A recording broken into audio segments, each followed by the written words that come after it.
खबर मैनपुरी जिले से है, जहां समाजवादी पार्टी की प्रत्याशी डिंपल यादव ने आज अपना नामांकन पत्र दाखिल किया। डिंपल यादव के साथ सपा के राष्ट्रीय अध्यक्ष अखिलेश यादव, प्रोफेसर राम गोपाल यादव और शिवपाल सिंह यादव नामांकन स्थल पहुंचे थे। वहीं नामांकन के बाद अखिलेश यादव मीडिया से मुखातिब हुए और भाजपा सरकार पर जमकर निशाना साधा। दरअसल उत्तर प्रदेश के मैनपुरी जिले में लोकसभा चुनाव 2024 को लेकर समाजवादी पार्टी से लोकसभा प्रत्याशी डिंपल यादव, सपा के राष्ट्रीय अध्यक्ष अखिलेश यादव, राम गोपाल यादव और शिवपाल सिंह यादव के साथ नामांकन स्थल कलेक्ट्रेट पहुंची थी, जहां उन्होंने अपना नामांकन पत्र दाखिल किया। इसके बाद अखिलेश यादव मीडिया से रूबरू हुए। इस दौरान उन्होंने भाजपा सरकार पर जमकर निशाना साधा। उन्होंने कहा कि भाजपा को जड़ से खत्म करने का जनता ने मूड बना लिया है और अब की बार भाजपा को जड़ से खत्म किया जाएगा। मैनपुरी का चुनाव इस बार रिकॉर्ड मतों से समाजवादी पार्टी जीतने जा रही है। पहले भी चुनाव जब बाई इलेक्शन हुआ तो यहाँ की जनता ने एक एक वोट नेताजी को याद कर करके समाजवादी पार्टी के पक्ष में डाला और उसका परिणाम हुआ कि मैनपुरी की बहुत बड़ी जीत हुई है। इस बार भी जनता रिकॉर्ड मतों से समाजवादी पार्टी को जिताने जा रही है। उत्तर प्रदेश से भारतीय जनता पार्टी का और देश की राजनीति से भारतीय जनता पार्टी का सफाया होने जा रहा है। महंगाई चरम सीमा पर इन्होंने पहुंचा दी। महंगाई इसलिए भी है कि कुछ लोगों को ये मुनाफा ज्यादा कमाने दे रहे हैं। मुनाफा कमाने से और जिस तरीके से भ्रष्टाचार हुआ है इलेक्टोरल बॉन्ड में, क्या कोई सोच सकता है कि इलेक्टोरल बॉन्ड के बहाने ईडी, सीबीआई, इनकम टैक्स को आगे कर करके चंदा वसूला गया हो? 1000 करोड़, 600 करोड़, 400 करोड़। ये बीजेपी के लोग बहुत प्रचार कर रहे थे वैक्सीन का। सुनने में आ रहा है वैक्सीन वाले से भी इन्होंने चंदा वसूल लिया। सोचिए आप, तो जहां इलेक्टोरल बॉन्ड से चंदा वसूला है उसकी वजह से भ्रष्टाचार और महंगाई बढ़ी है। मुनाफा जो कमाने को मौका दे रहे हैं उससे महंगाई बढ़ी है।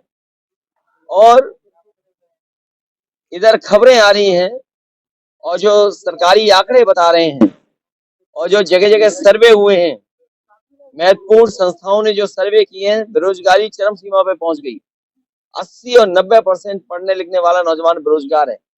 मुझे याद है कन्नौज का ब्रजेश पाल, जिसने आत्महत्या कर ली और आत्महत्या करने से पहले उसने कहा कि मैंने इतनी पढ़ाई की, मेहनत की और डिग्री हासिल की। उसने अपनी डिग्रियां जला दी और कहा कि जिस डिग्री से मुझे नौकरी नहीं मिल सकती उस डिग्री का क्या फायदा। उसने आत्महत्या कर ली। जो लोग विश्व गुरु बनाना चाहते हैं उनकी सरकारों में किसानों ने 1 लाख आत्महत्या की है। दिल्ली की सरकार जब से आई है 2014 से और अभी तक का अगर आप आंकड़ा देखेंगे एनसीआरबी का, 1 लाख किसानों ने आत्महत्या की। ये वही लोग हैं जो किसानों के लिए काले कानून ला रहे थे। अंतर्गतवा इन्हें कानून वापस लेने पड़े। हजारों किसान उसमें शहीद हो गए। किसान ये बात नहीं भूला है और किसान ये बात भी नहीं भूला है कि उसकी आय दोगुनी का वादा किया था। आज किसान की किसी फसल की आय दोगुनी नहीं है। फसल तैयार है, सरकार क्या रेट दिलवा पा रही है? कहने को तो इन्होंने भारत रत्न दिया है चौधरी चरण सिंह जी को, स्वामीनाथन जी को, लेकिन क्या किसानों को जिनके लिए जीवन भर चौधरी चरण सिंह जी ने संघर्ष किया और स्वामीनाथन जी कमीशन ने जो रिपोर्ट बनाई जिससे किसानों को लाभ मिलता, क्या ये सरकारी या कानूनी अधिकार दे पा रहे हैं किसानों को एमएसपी के लिए? ये बड़े सवाल हैं। और इनकी सरकार में तो हर परीक्षा लीक हो रही है। अभी तक 10 परीक्षाएं वो लीक हो गई हैं। जानबूझ करके इन्होंने नौजवानों से नौकरी छीनी है। ये नौकरी नहीं छीन रहे हैं, ये आरक्षण नहीं देना चाहते हैं, क्योंकि वो जानते हैं सरकारी नौकरी देनी पड़ेगी तो आरक्षण देना पड़ेगा। ये आरक्षण नहीं देना चाहते, इसलिए नौकरी के जानबूझ करके पेपर लीक करा रहे हैं। और अग्निवीर जैसी व्यवस्था को कभी समाजवादी लोग स्वीकार नहीं कर सकते हैं। जो 4 साल की आधी अधूरी नौकरी है, आने वाले समय में हो सकता है ये खाकी वालों की भी 4 साल या 3 साल की नौकरी कर दें, तो सोचो इनका भविष्य क्या होगा। इसलिए सोच रहे नौजवान और भारतीय जनता पार्टी का सफाया करने जा रहे हैं। मैंने कई बार फार्मूला बताया, फिर बताता हूं कि 60 लाख बच्चे जो प्रभावित हुए हैं परीक्षा लीक से, उनके केवल माँ बाप को अगर हम जोड़ दें, एक परिवार में अगर 3 सदस्य 3 वोटर हैं, उनका हिसाब किताब अगर हम लगा लें तो 3 गुणा 60 लाख 1 करोड़ 80 लाख, और यही 1 करोड़ 80 लाख अगर हम 80 लोकसभाओं में भाग दे दें तो हर लोकसभा में 2,25,000 वोट केवल पेपर लीक से नौजवानों का भविष्य डुबा करके कम हो गया है। तो ये सरकार कहां बचेगी। जो लोग 400 पार की बात कर रहे हैं वो हारने जा रहे हैं, अपनी हार छिपाने के लिए 400 पार कह रहे हैं। और अगर 400 पार ही कर रहे होते तो क्या झूठे मुकदमे लगा करके दिल्ली के मुख्यमंत्री को जेल भेजना पड़ता। झूठे मुकदमे लगा करके साजिश करके षड्यंत्र कर करके झारखंड के मुख्यमंत्री को जेल भेज दिया। जिन्हें 400 पार का सपना दिखाई दे रहा है, क्या उन्हें जेल भेजना पड़ता। इनकम टैक्स ईडी सीबीआई को आगे करना पड़ता, प्रशासन को आगे करना पड़ता। जनता इस बार इंतजार कर रही है इनका, और इनका जवाब अपने वोट के माध्यम से देंगे। उत्तर प्रदेश सहित पूरे देश से भारतीय जनता पार्टी का सफाया होने जा रहा है।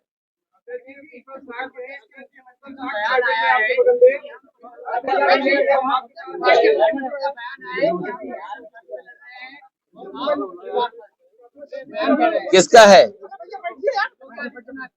ये भारतीय जनता पार्टी के लोग, ये ताली थाली और घंटी बजाने वाले लोग, गारंटी की जो घंटी बजा रहे हैं, ये गारंटी नहीं है, ताली थाली वाली आवाज है। ये जो गारंटी है, सोचो जिनका हर बात झूठी हो और झूठे वादे किए हो जिन्होंने, और समय समय पर जनता को गुमराह करने के लिए बहुत सी संस्थाओं का सहारा लेना पड़ा हो, ये अमेरिका की नकल कर रहे हैं।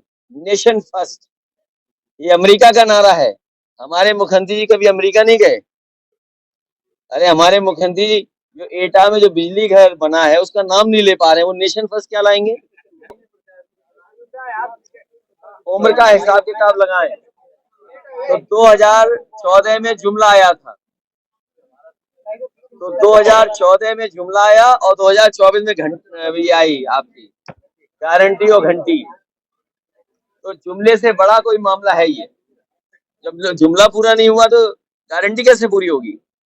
तो गारंटी तो 2 करोड़ नौकरी की थी, गारंटी किसानों की आय की थी, गारंटी एमएसपी की थी, गारंटी सस्ती बिजली की थी, गारंटी हमारे खाने पीने के सामान की थी। और मैं आपसे जानना चाहता हूँ 2014 में बताइए सबसे सस्ती चीज नमक थी, और नमक की आज कीमत क्या है। तो जो 14 में नमक सस्ता था, आज बताओ कितना हो गया महंगा। सरसों की क्या कीमत थी, बाजार में क्या है, और क्या सरकार दे पा रही है। आलू का किसान बर्बाद हो गया, गेहूं का बर्बाद हो रहा है, जबकि रेट दे सकते हैं। धान बर्बाद हो गया, कोई सुविधा नहीं किसानों को दी।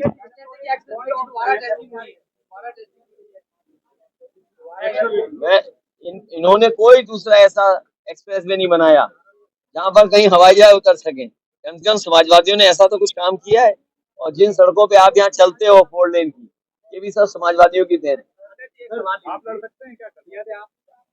आपकी इच्छा है।